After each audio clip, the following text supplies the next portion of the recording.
Hi everyone, I'm Carol Newall and welcome to tonight's podcast at the Black Dog Institute.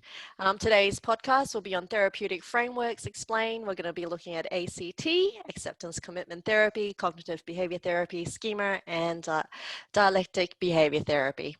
All right, so before we get started, I just wanted to give my acknowledgement of country.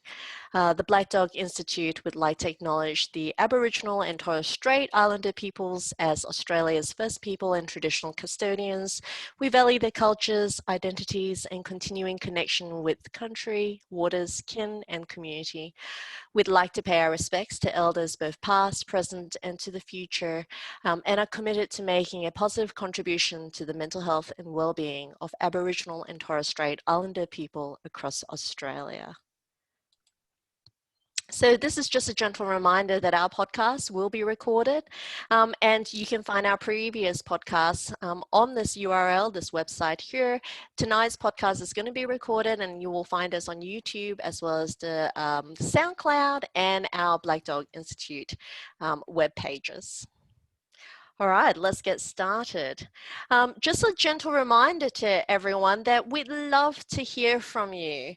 So we cannot have you ask us questions live, unfortunately, via the sound recording, but if you open up your Q&A box, you can pop all those questions in there, and hopefully we will get to some of them, which would be fantastic. We would love to hear from you. Audience participation would be much appreciated. We do have a few structured questions prepared for tonight, but yes, we would love to hear from you if possible. Let me now introduce our panel members for tonight. So just to introduce myself, I'm the moderator. I'm Carol Newall and I'm a Sydney clinical psychologist. And I'm going to do a quick whip around to all our different panel members and have them introduce themselves and tell us a little bit about your background expertise that's relevant to tonight's podcast. So we might start with Melissa Black. Thanks, Carol. I'm Melissa Black. I'm a clinical psychologist and clinical research fellow at the Black Dog Institute. And clinically, I have been trained primarily in CBT and also training in mindfulness, ACT, and DBT, and use those in my practice. And from a research perspective, I look at transdiagnostic treatments and transdiagnostic processes, so how we can integrate some of these ideas. Next, we might get Hayden, our lived experience representative, to introduce himself. Thanks, Carol. Yeah, so my name's Hayden. I'm a ceramicist by trade, but I've had quite an interesting mental health journey. I've used both cognitive behavioral therapy and acceptance commitment therapy along my journey, and I'm currently just in a more traditional therapy at the moment, which is all going really well. So I'll be talking about that. Thanks, Hayden. And Chien. Hi there, everyone. I'm Chien Gooi from University of New South Wales. I'm a senior lecturer here, teaching primarily in the clinical psychology program here. Part of my role is also directing the University of New South Wales Psychology Clinic, which is our training clinic for clinical psychology postgraduate students. So lovely to see you all, and thank you for the invitation. So tonight's podcast is, I think, a little bit different from our previous podcast, which is we've really discussed controversies and issues around different topics. But tonight it's a little bit more educational. We're going to go through the different frameworks, and we actually have a few slides prepared. We're going to start with the one everyone knows best. We won't stay too long on it, but we are going to introduce the one that all psychologists are trained on if they come through university pathways, which is cognitive behavior therapy. Shall I do this one, or should I pass it over to one of the experts? Because I prepared some of the slides, I might go through some of it, but I'd love for Melissa and Chien and even Hayden to be able to jump in. So the basic description I have for cognitive behavior therapy is that it looks at behavior, thoughts, feelings as intertwined, and that, thoughts affects the way we feel, and it can also impact on how we behaved in response to a specific situation. So when we think about this, really, this is a slide that I prepared where we maybe look at somebody who may have social phobia, where they've been invited to a party. They may have thoughts such as, look, I want to enjoy myself. I'll say something stupid and people will laugh. If you have some thoughts like that, you might feel very anxious and a little bit down. And as a consequence, you may not go to that party, you may avoid social connections. And of course, that worsens the situation. People might stop inviting that person to a party, and they lack the chance to practice those social skills as well. So in terms of thinking about cognitive behavior therapy, we might change some of the thoughts that a client might have and present with, some of the thought errors, and we might focus on changing some of those behaviors as well through things like exposure therapy, behavioral experiments, and even integrating some pleasant activities, maybe even incorporating things like exercise to really lift that mood as well. And so that's the basic for me. That's what I typically describe cognitive behavior therapy as for my clients. So Chien and Melissa, anything to add to that one? I think that's a pretty good summary, Carol. Oh, thank you, Chien. Coming from you, a clinic director, it's a big compliment. Hayden, you've used CBT as one of your first line of treatment. Can you tell us a little bit about your experience of cognitive behavior therapy and the things that you liked about it? So my experience with cognitive behavioral therapy was sort of my second experience in my mental health journey. My first experience ended up being quite traumatic, and it was a family therapy session that just went down a kind of a line of questioning that really triggered some stuff with me, and was quite painful to relive in that moment and not dealt with very well. So during the subsequent time, I was quite afraid of going to seek some mental health to seek somebody to talk to. And then when I went in and I overcame that initial fear, I walked into the room and sat down with my therapist and said to him quite openly, like, this is what happened. It was very painful. I don't want to do that. I want to talk about my past. I don't want to bring up any old feelings. Nothing good has come out of that for me. I really need help with what I'm going through right now, and I really need some tools to deal with today. And he was like, great, look, that's fine. We can do that. Let's do some cognitive behavioral stuff. And I was like, all right, that sounds perfect. Let's give that a crack. So I was really excited to jump in and try something new, and something sort of more practical as opposed to just talking through feelings and past, which is what I thought therapy was more about. And so he started running me through it, and I used it very specifically on some relationship problems that I was having at the time. And I would tend to get in a situation where I would be triggered by something my partner said, and it would make me feel very anxious, very, I can't think of the word right now, but anxious kind of sums it up. And what that would cause me to do is to shut down and shut that person out in a way of like punishing them or trying to bring attention to what just happened so that they will prove that they love me or that everything was fine, or it would just shut me down. And this was really damaging to my relationship and to my partner, and it's something that I wasn't quite happy with. So the cognitive behavioral stuff from the very beginning was firstly just about being mindful in that moment. So I wasn't even aware that it would happen. I was kind of aware after the fact, like maybe 2 or 3 days later of not talking. I would be like, oh yeah, something's wrong, but not knowing how to fix it or not even knowing what caused it by that point. So I very quickly got to a place with him that I could just be like, oh wait, I think it's happening right now, and just be quite mindful of that and change the thoughts and the feelings in that moment. And I remember turning to my partner and feeling that, and was just like, look, something's going on. I don't even know what triggered me. I don't know why, but something's changed, and I'm feeling that that behavior of wanting to shut down and wanting to shut you out. I think I just need some time to think on it. And she at the time was like, yeah, sure, like take all the time you need. That sounds great. Yeah. So Hayden, it sounds like it really helps in terms of organizing, kind of being able to see a cycle of situations and things and responses that don't do so well. And I think one of the things I really like about CBT is that it sometimes helps us organize different strategies to be able to break it down into different parts as well. And so turning back to Chien and Melissa, you know, what are some of the things you like about CBT?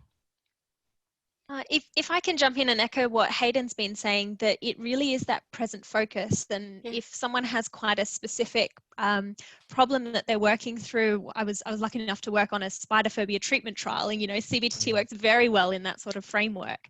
But it's a really helpful way to, as you say, organize experiences. And it can be applied to almost any type of problem to map it out. It doesn't necessarily mean that's the best place to intervene, but this model is so generic and applicable to so many problems that it's really useful. Absolutely. What about you, Chien? Yeah, I agree with that. It allows a person to really understand the experience, because usually when we're going through a difficult situation, there's no really a sense of kind of like the dimensions of the feeling, the affective space, and this is what you're thinking, what is the behavioral drive. So I think the model very nicely kind of unpacks it in a very simple but yet comprehensive manner that I think clients can understand and can relate to that. And also it gives us a blueprint and a direction in terms of what are the changes that can be made in the different areas, the behaviors, the thoughts, the feeling components of it. Yeah, and just really like separating that out to make you realize that you know, you're having this thought and feeling, and then it's affecting your behavior, and then it's affecting everything.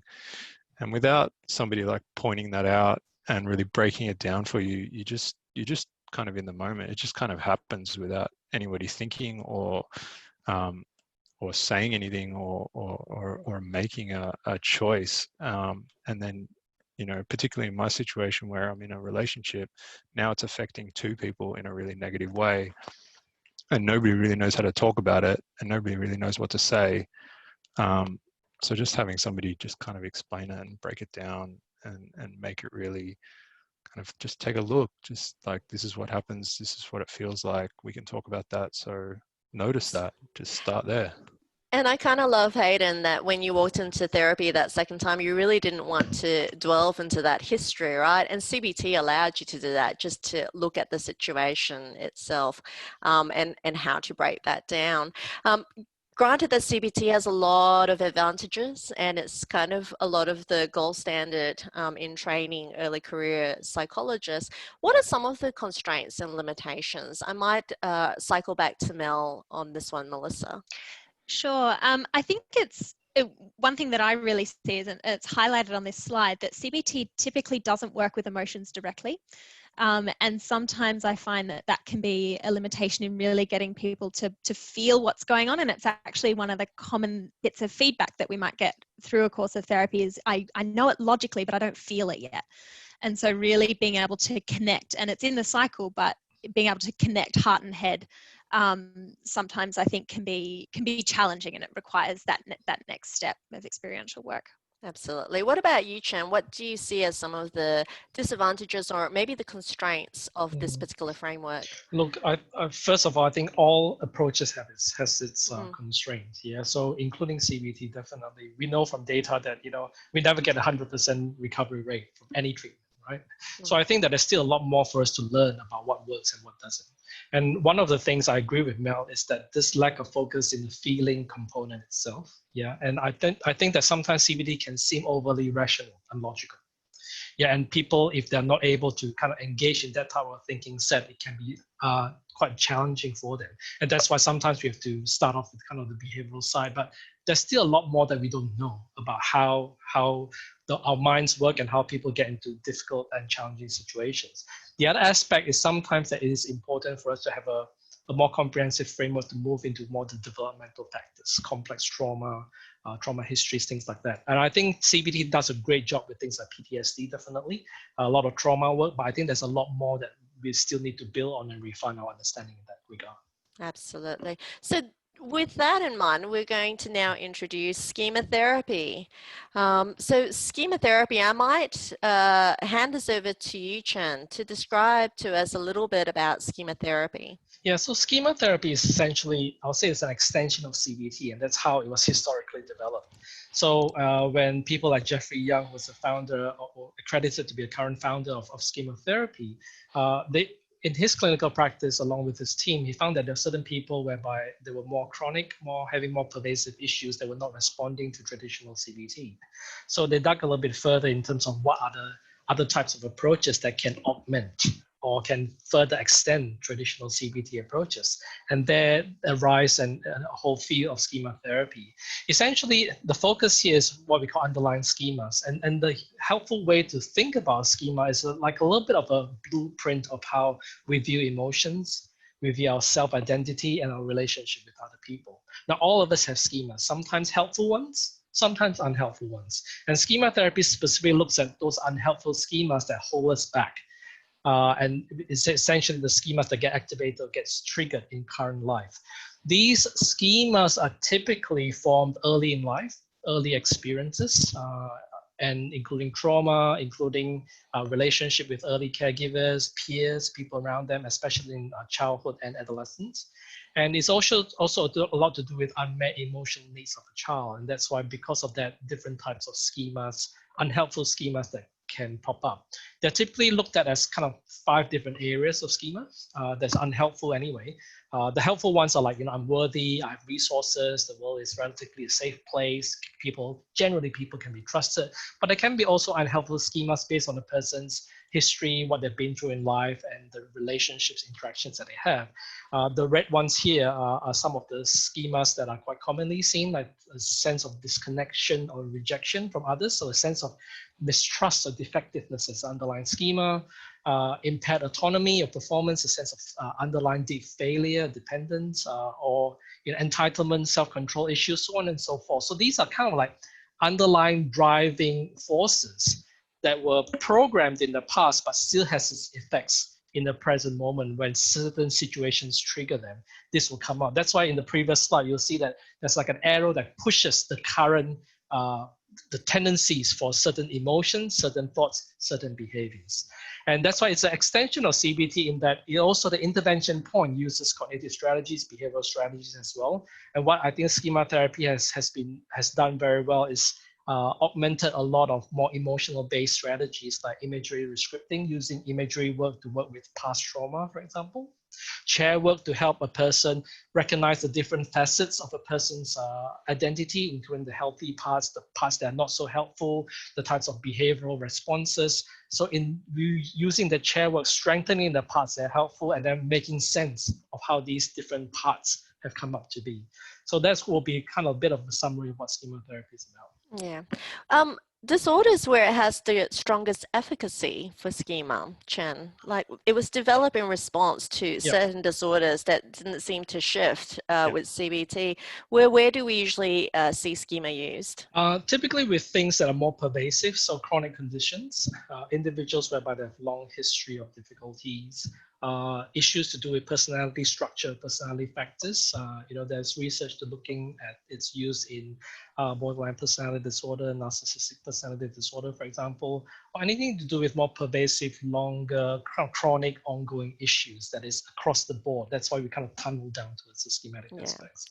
And in speaking to Hayden, you didn't want to touch that history. Schema actually delves, I think, it's one of the core features of schemas. It actually looks at early life experiences, right? It really asks us to travel back to that developmental space. So it's something to keep in mind for people listening in.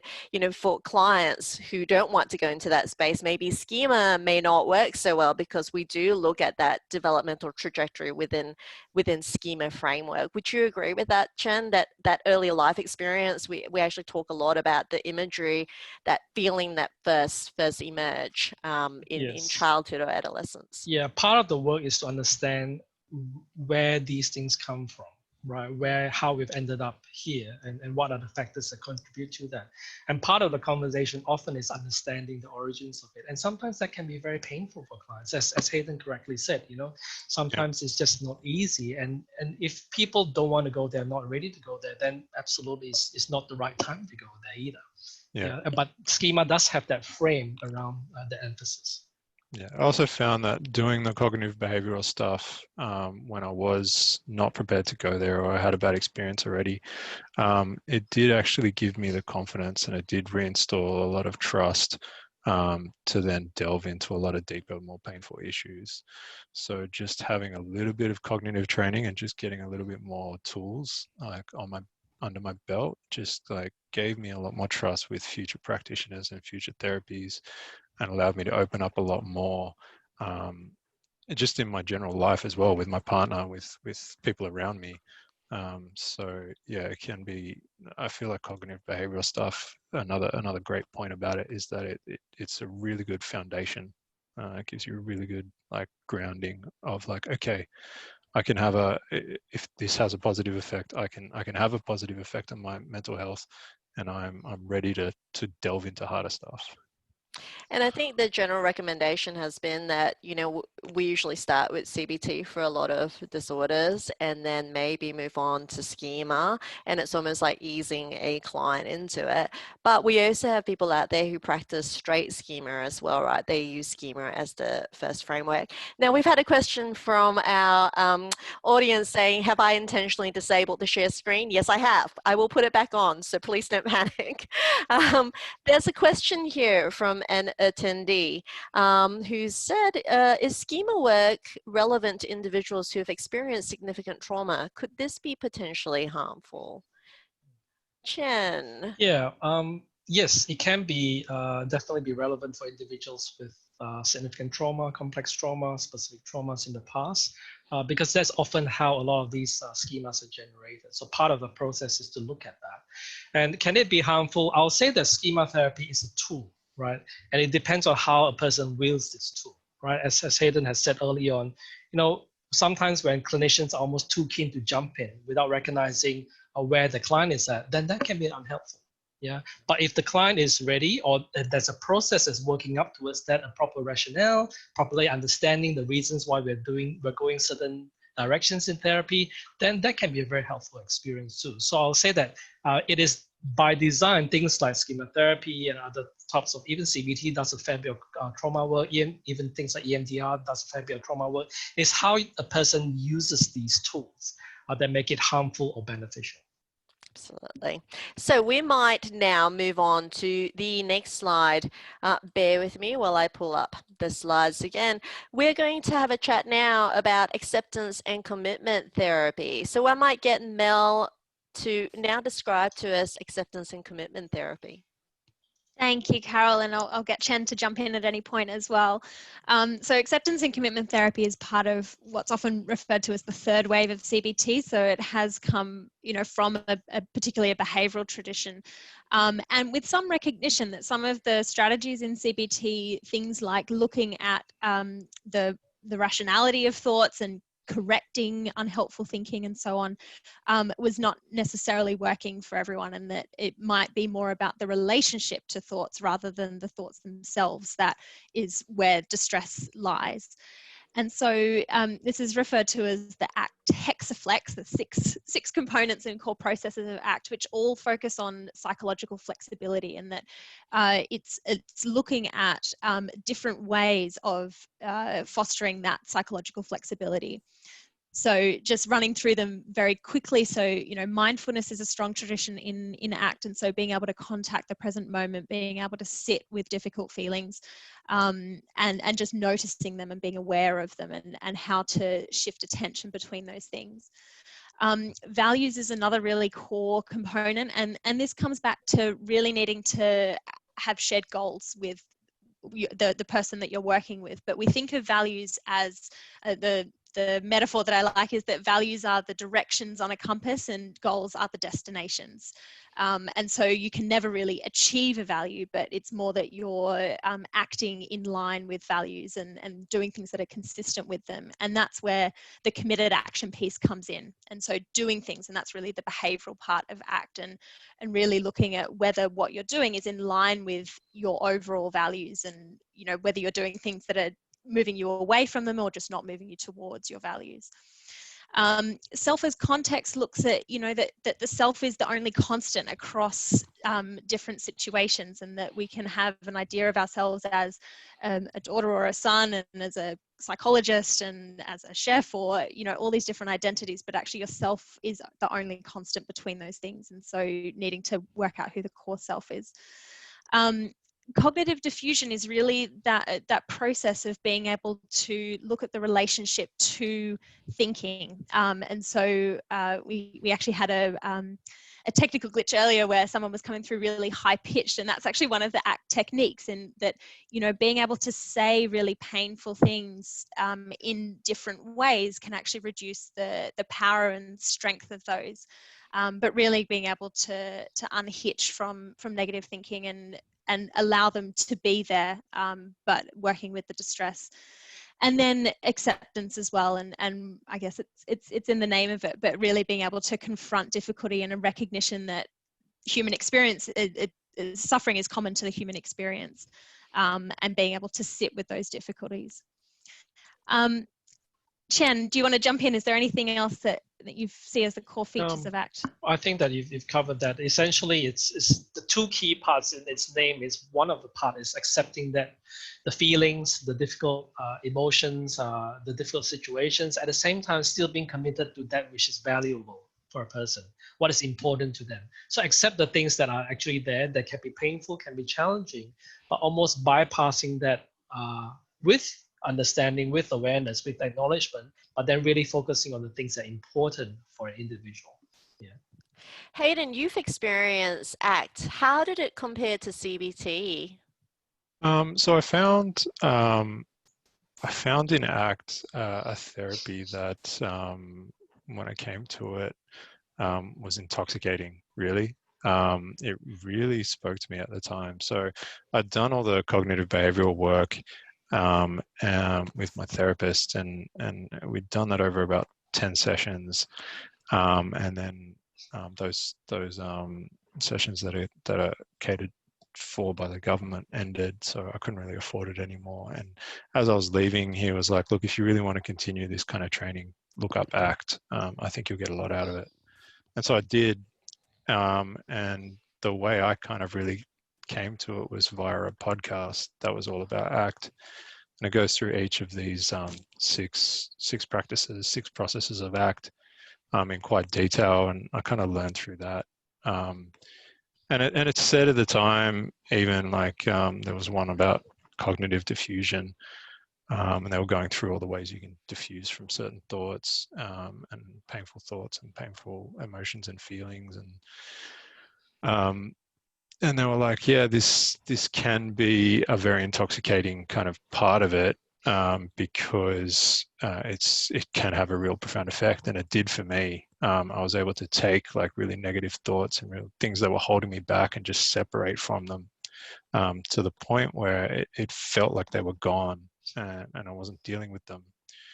And so I just kept on doing this. It was something that I could do in my mind. It was something I could do by myself. It was something that I didn't have to talk to people about, something I didn't have to pay for. So for a lot of reasons, I really gravitated towards it, and it was having this really profound effect on me. And I got to a really happy place using ACT, and the 6 processes. But what I found is, after using it for many years by myself, was probably not the best way to do it. And what I found is that it actually allowed me to go very deeply into some really dark places, because it lets you minimize the harm that things are minimize the effect things are having on you. It allows you to welcome more of that into your life, So I ended up taking on way more emotional burden from other people than I normally should have been able to do. And I gave very little because I could take care of everything that I thought I needed to inside my own head. I didn't have to ask for help. I didn't have to talk about my problems. And so I just ended up in this problematic space where I was taking everybody's emotional burdens inside me to try and deal with them inside me. And it just took me to a very, very dark place after a while. And I completely burnt out and was completely emotionally wrecked, and had to go get some therapy after that, quite intense therapy. That sounds like a really interesting take on ACT, and that it may be that you need a little bit more of that therapist guidance to be able to constrain it and potentially guide you in its use. Well, yeah, like one thing that I've been talking about with my therapist currently is my lack of boundaries. I don't have any boundaries when it comes to people. I love to talk, and I love to let people talk at me, and I love to encourage people to say really, really painful things that are going on, and I just take them on. And ACT really allowed me to take on way too much. So it was like this really weird space, and I kind of wish that I wish that I had done it with somebody. I wish I'd had a guide. I wish I had somebody to talk to about it, because I'm sure they would have guided me through a lot of these pitfalls. But having had the cognitive behavioral training, and a lot of it really set me up to do all this ACT therapy stuff by myself. It just made a lot of sense. I was able to build on everything that I'd worked on. All the tools seemed to plug and play almost interchangeably between the two therapies. And ACT, just like that whole idea of psychological flexibility, yeah, it was just great. It just felt really good. It allowed me to use it for almost anything in my life, and that's kind of the point of ACT. It kind of works in so many different spaces, but I think it definitely needs somebody to work with. So if you're trying to do it all by yourself, you're just gonna get yourself into trouble, pretty much. Hayden, we've got two people asking the same question here. They would love for you to share the site where you access that podcast for ACT. Oh, okay. So I'm not sure if you remember. No, that's fine. The podcast itself is called Act Mindfully. And you can access it on Apple Podcasts, which is where I found it. It still exists today. It's pretty old now. I think they started it, when did they start it? Very early on in ACT. So maybe like 10 years ago or 15 years ago or something. So I found it, and I think it's the first 15 episodes were the original, and they've restarted it, I think maybe about last year or something.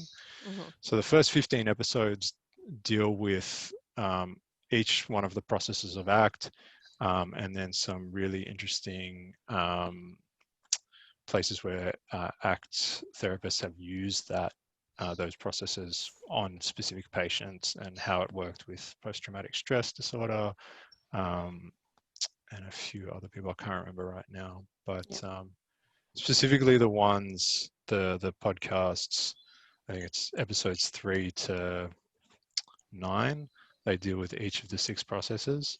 Absolutely. So we'll get everyone to Google that and check that out, please. Yep. So there's another question here from our attendee. What is the practical difference between ACT and mindfulness therapy, Melissa? I would say that mindfulness actually encompasses a range of different therapeutic traditions, but also tools, you know, as Chien was talking about, and that mindfulness can be anything from meditation to other ways of being aware and paying attention to what you're doing. And so ACT really uses mindfulness as one of the tools, and it does filter through all of it, but it also has that behavioral piece of then acting and making changes in that committed action as well. Absolutely. What are some of the constraints, do you think, Chien, of ACT compared to maybe other frameworks? I think it comes down to match and fit. I think sometimes people take to CBT very well. Sometimes people take to ACT very well. There's just sense of how it matches and it fits their way of viewing the world and their experiences. So I would think that probably comes out a little bit more towards the match and the fit. Yeah. And we've discussed this a little bit, Melissa and Chien, that, you know, for ACT, and I don't use it as much as I use CBT and schema. When I mention ACT, there's sometimes a very strong pushback from CBT therapists. And I've always wondered, what was that about? Because, you know, even within research institutes, when we mention ACT, within, you know, that context, there's this really strong push against it. Why do you think that might be, Chien? Maybe it's to get into controversy now. pure sibling rivalry, perhaps. I think CBT has been around for way longer. And look, the founders of ACT, all three of them have pretty strong traditions, either in cognitive or cognitive behavioral therapy, across Steve Hayes, Kirk Stroessel, and also Kelly Wilson. And I think that's sometimes with CBT is that it's great in terms of working against non-evidence-based therapies. I think that's how it started. It created this culture of looking at evidence. So sometimes it can be overly severe sometimes, but it looks at the new kid on the block sometimes, because there's an inbuilt sense of being critical, which is, I think, very important. It gave us our field a lot to be grateful for. But sometimes the shadow of that is that when there's a new kid on the block, it might take a little bit of time before they kind of say, well, hang on, what's the evidence for you to say that this is something that works? Now, fast forward 10, 20 years down the track, now the ACT has established a much stronger evidence base. In fact, the people who are really big in CBT, like Stephen Hoffman, and the founders of ACT are in fact collaborating a lot these days. And I think, Melissa, you were saying a lot about what they're kind of currently publishing together. You want to speak a little bit more about that? Oh, Melissa's frozen. Yeah, so I think, Yep. no. Yep, back. Oh, sorry. Go for it, Am Melissa. I back now? Yep. Hopefully, sorry everyone. So there has been a renewed interest. Sorry, is it back now? Yep. There has been a renewed interest in, or a move towards process-based therapy, and really that Stephen Hayes and Stephen Hoffman are both coming from both ACT and CBT, but looking at the shared processes, and that this is where we should be focusing our interventions and how these interventions are actually working. There are lots of shared features, and that, you know, CBT in lots of ways does encourage psychological flexibility, and similarly, you know, panic surfing in CBT for panic disorder is a form of mindfulness, and, you know, surfing those difficult feelings. So really looking at how there are lots of shared features rather than differences. Yeah. It's almost like, sorry. Go for it. It's almost like both have matured and kind of said, oh, we both have evidence and we both are looking at the same thing, which is helping people. So let's kind of put everything on the table and say, like, how do you do it? How do I do it? Are we looking at similar or different processes, and let's learn from each other, which is happening over the last 3 to 5 years only, really. And really about the last 3 years or so, they're starting to come together more and more. Yeah. Do you think that answers maybe some of the question I've got here from an attendee is, what are the assessment process key indicators for determining fit, which is a little bit of that process-based model, isn't it? Melissa, what do you think? Is it no longer about picking one framework over the other, but drawing from key elements? Yeah, I'm not sure whether process-based therapy has quite got there, in that we don't routinely assess for, you know, all the different processes that someone could be experiencing. But I think, referring back to Hayden's experience, that it can be about the journey and where someone's at, and as Chien was saying, the match, and also the type of difficulty, that sometimes really specific problems are quite well targeted with CBT, but if someone has a general sense of, you know, we can refer to Russ Harris as the happiness track, you know, trap, this general sense of unhappiness and not really knowing where things are going, that the values framework in ACT can be incredibly valuable. Absolutely. Hayden, I accidentally cut you off. Did you want to add anything to that?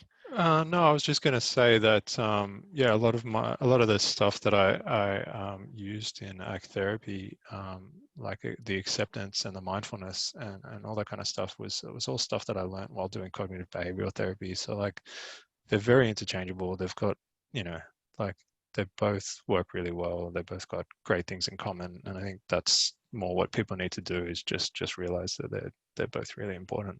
Absolutely. So I might move us along here to the next therapy framework here, which is dialectical behavior therapy.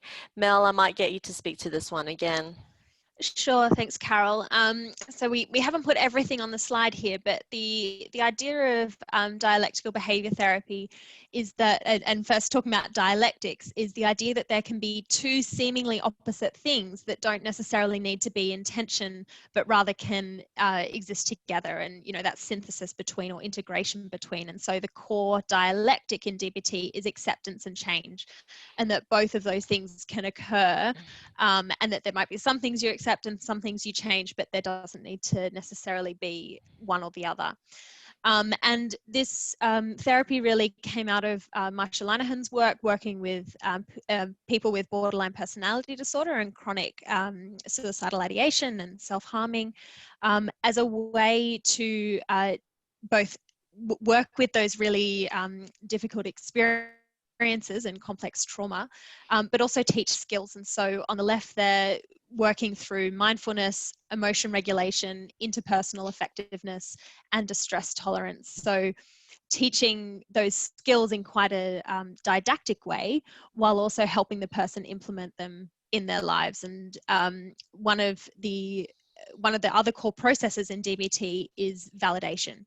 And of course, all good therapy will validate a person's experiences, but really being able to look at someone's emotional vulnerability and their some biological factors that might predispose them to experiencing difficult emotions, and also how invalidating experiences over time have made regulating emotions quite difficult.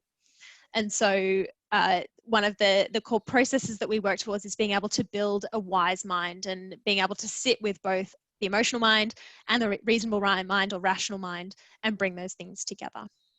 Yep. And Mel, tell us a little bit about the origin of DBT. Why was it developed in terms of, it was in response to quite specific disorders, wasn't it?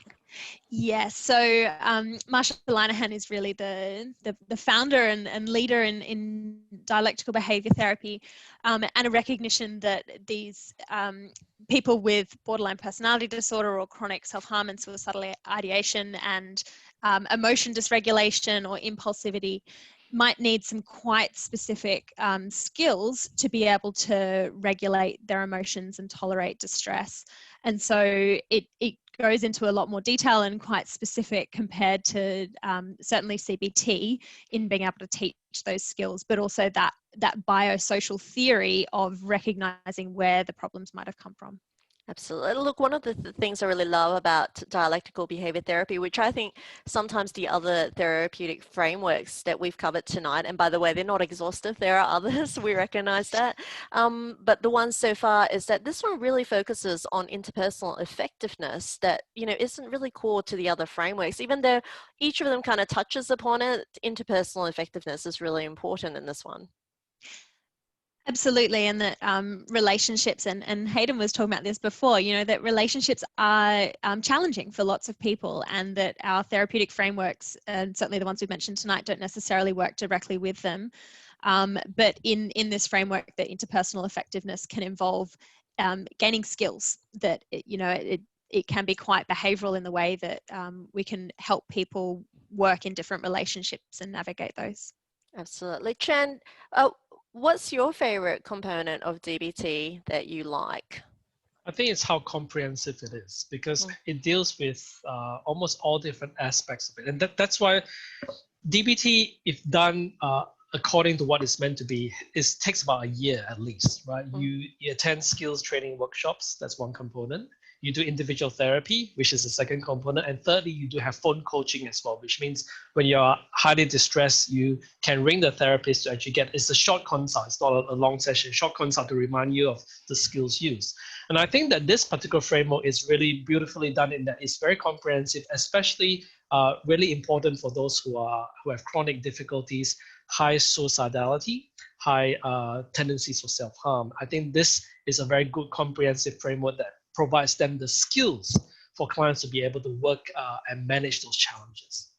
Absolutely. I think, sorry, can I just pick up on something there? And Chien, you've highlighted it really nicely that when DBT is done properly and in its full form, and I think DBT is quite specific that there are different levels, that you can use DBT skills quite eclectically, or you can have DBT informed treatment or a fully integrated DBT program. And so needing to look at those different levels of how DBT is used.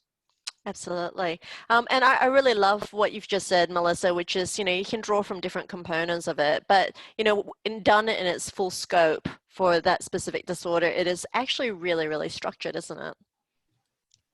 Yeah, absolutely. The core element as well is having a consult team of therapists, because working with a group where there might be quite a lot of risk, or, you know, some chronic problems, that the therapists recognize that they need support, ongoing support as well.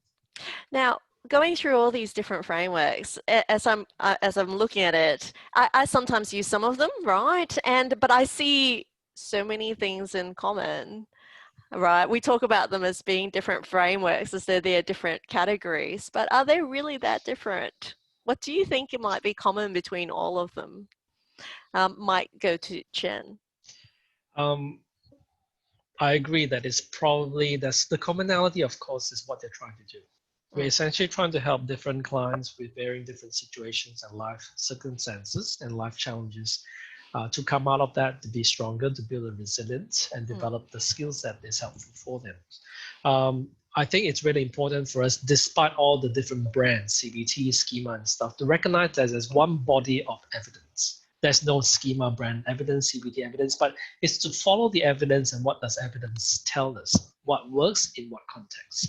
So I think that, you know, this day and age, I think, you know, therapists need to be really strongly versed in one, perhaps two, but at the same time, it's okay for them and probably useful for them to also look more broadly, to understand how different things fit together.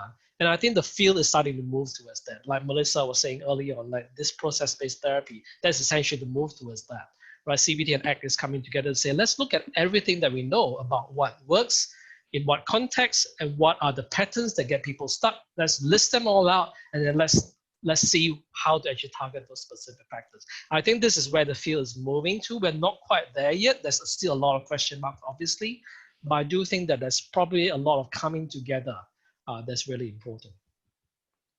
Yeah, and I also wanted to add, I really like the DBT principle of do what works, and it is really, you know, about recognizing that you know, we can call something a core belief or a schema, or if we think, you know, psychodynamically, a latent underlying belief, but actually they're all the same thing, and it's about finding what works for the person you're working with and their specific problems, and you know, in a CBT behavioral experiments fashion, you know, maybe you might need to try a few different things to get at that schema or that core belief.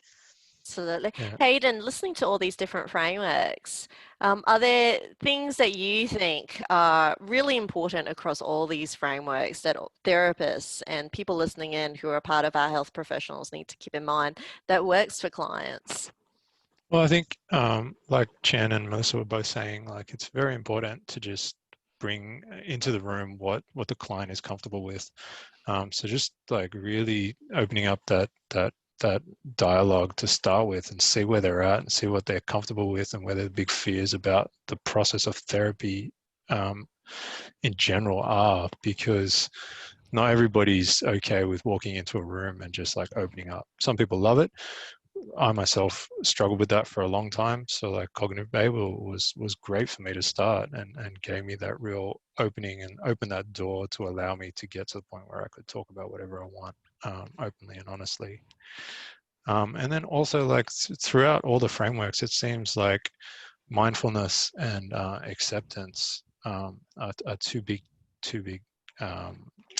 processes that seem to go through everything, which in my experience as well is super important, because first of all, you need to be mindful of what you're going through so you can bring that to the room, so you can talk about it without you being the person, like the expert in you, then nothing's going to happen. You know, you can talk about what's going on or what you keep doing, but if you're not going to talk about, you know, like what's going on in your head, or the thoughts or the schemas, or the things that you're stuck on, or how it feels, or when it happens, then you can get stuck in the room not fixing anything. So and then the acceptance part of that as well is just being able to be like, okay, yeah, this is happening. I can accept that it's happening, and I can just talk about that. Like, I don't like it, but that's why I'm here. I'm not proud of it. It's not something that I really want to have inside me, which is usually the problem. Like that's you're not accepting something.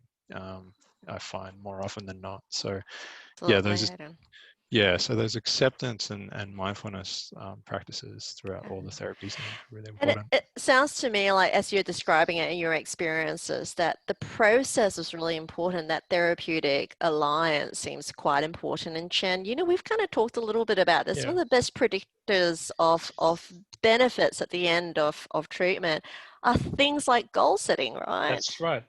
If you look at the body of literature by people like Bruce Van Paul and Zach Emil, you'll find this literature around what they call common factors. So these are factors that are common across different psychotherapeutic approaches.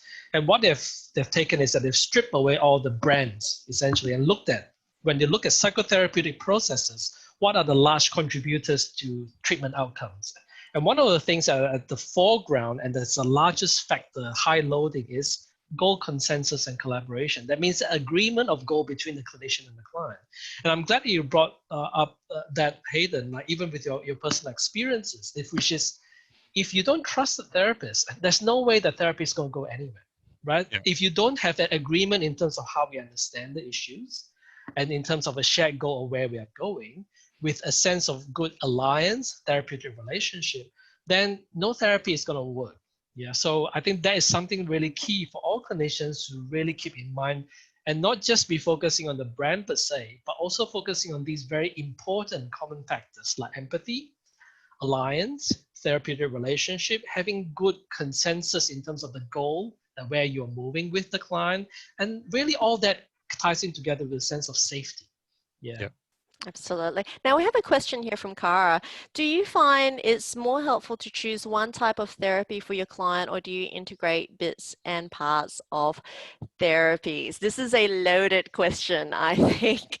I think it's quite different for ECRs compared to your more experienced clinician, where I would say, you know, you need to like be a master of one or two therapies and follow it through really well, and then be careful drawing in without constantly diverting into different journeys, right? If you're going to do CBT, do the B as well as the C, but you can integrate different parts. Now, the other two clinicians may disagree with me. What do you think, Melissa, in terms of that question? Do we integrate bits and pieces, or do we stay the course? Yeah, I guess it comes back to where the evidence is. So we need to look at where the evidence is for particular therapeutic processes, and we know that, you know, there are those common factors, but also, you know, processes like cognitive challenging or behavioral experiments or exposure therapy for anxiety have really good evidence. Yeah. And there's, you know, emerging evidence for ACT processes and mindfulness and so on. So I think do it eclectically, but providing there's evidence for what you're using and that you're doing it well. I think it's, you know, it's not worth just chucking everything at at a problem, that you want to do a few things well rather than everything. Yeah, and I'm also keeping in mind the early career psychologists, right, where they might be doing cognitive therapy and they don't have that confidence, and they start pulling in from something else without following through with something like behavior therapy for anxiety disorders. What do you think, Chien? I just want to go back to earlier comment. I do agree that it's really important for someone who's learning to become a clinician, for them to really strongly establish themselves in one, at most two therapies to begin with. You need to, what I call, establish your mother tongue of therapy almost, right? That's the base language. And from there you can translate, and you can then be a master of different languages, so to speak. And without doing that, sometimes we can chop and change too quickly, and we become confused, and the clients that we're working with also become confused. So I think that's really important to keep in mind. The second thing is I will also work out what is the history of the client. If the client has tried various different things, and upon further inquiries, yeah, they have done a pretty good job in that, and they have had good exposure with that, then maybe it's no use going back to the same place. But if the client hasn't had a treatment before, there's something that's fairly simple, straightforward, or it's, there's a clear sense of what the evidence points towards, then I'll start with that first and not try to change too many things. Yeah, so I agree with Melissa that it's a bit of that balancing act as well. Yeah. Absolutely. Now, yes, Melissa. Sorry, could I just jump in and talk about that's where the branding of therapies can be a little bit problematic. Sometimes you see people and they say, I've done CBT, it doesn't work. And as Chien rightly said, you need to unpack, okay, what was it in CBT that you did and what worked and what didn't work? Because CBT is actually a broad range of things and like the other approaches as well. Absolutely. And there's some research that's come out where people say they've done CBT, but when you actually look at some of that research evidence, a lot of people haven't done the BT of CBT. Oftentimes in certain spaces, exposure therapy is completely skipped altogether. So we want to really unpack it when they come in, don't we? Yeah, I think that's part of understanding the clients. And they all are different. Each person I work with are different. They might share the same, issues. They might have shared similar backgrounds, but they're all unique individuals. So that's why the understanding of the individual is really important. And that shared understanding with the client to see whether we've got this right. And then based on that, looking and relying on both clinical judgment and the evidence, then working with the client factors, that's essentially evidence-based practice. Evidence-based practice has three components, not just what the research tells us, it's also to do with what the specific client characteristics are, and also your clinical judgment. So you need to combine all these three elements in order to really become an evidence-based practitioner that way. Absolutely. So we are heading towards the end of our podcast tonight with 3 minutes left, and I wanted to give Hayden the final word in our podcast tonight. For people who are listening, right, what's your advice to those listening in, thinking about seeking help? They've heard about some of these different frameworks and don't know where to start. My advice would be just start anywhere. So the first thing is just walk in the door, just make the appointment, just start talking to somebody. And I would preface that as well by saying, look, if it's not going well, that's okay as well. That's not a reflection of you. That's not a reflection of your mental health. It's not a reflection of anything other than just like maybe it's not the best fit with the therapist. It's just not working. And try somebody else. Like that was my biggest problem, is that when I first did therapy and it didn't go well and I had a really traumatic experience, it stopped me from seeking help for a very long time. And that was hugely detrimental. It set me back, a decade almost. And I wish I would have gone sooner, but that was just my journey. And I'm not super upset about it because I'm in a very healthy place now, and I really enjoy therapy and my mental health journey. So just get started. Talk to somebody, talk to a friend, get a recommendation. One of the reasons why I'm with my current therapist is that she's been helping my sister for a very long time, and I could see in my sister some amazing changes. So I was very happy to try that out and see if that worked for me. So yeah, get recommendations, but just do it. Just try it. It's really important for everybody. Thank you, Hayden, for sharing that. So we're heading towards the end of our podcast, and we wanted to just remind everyone that there are resources at the Black Dog Institute to help you. Please do visit our website. This is a monthly podcast where we have it on the last Wednesday of every month. We've got one coming up in the next month, looking at social determinants of suicide, looking at the white paper that's coming out, but also just around developing policies and what the latest research is showing. So do join us next month on Wednesday. We've got these other these different URLs as well, please, you can follow us on Facebook as well as LinkedIn. So thank you, everyone. Oh, and finally, before I finish, there's also the TIN, the Essential Network for Health Practitioners, My Compass, and we also have our Black Dog Institute online clinic. As we head towards the end, I just want to say a really big thank you to our podcast panelists, Melissa Black, Chien, Gooi, and Hayden, for an amazing contribution tonight. Welcome. And I'm so sorry that we didn't get to everyone's question in the Q&A box, but hopefully we got to some of them, and we do download all the questions, so maybe we can respond to some people who did put up questions but we didn't get to tonight. So thank you everyone for joining us, and we will see you next month. Bye everyone.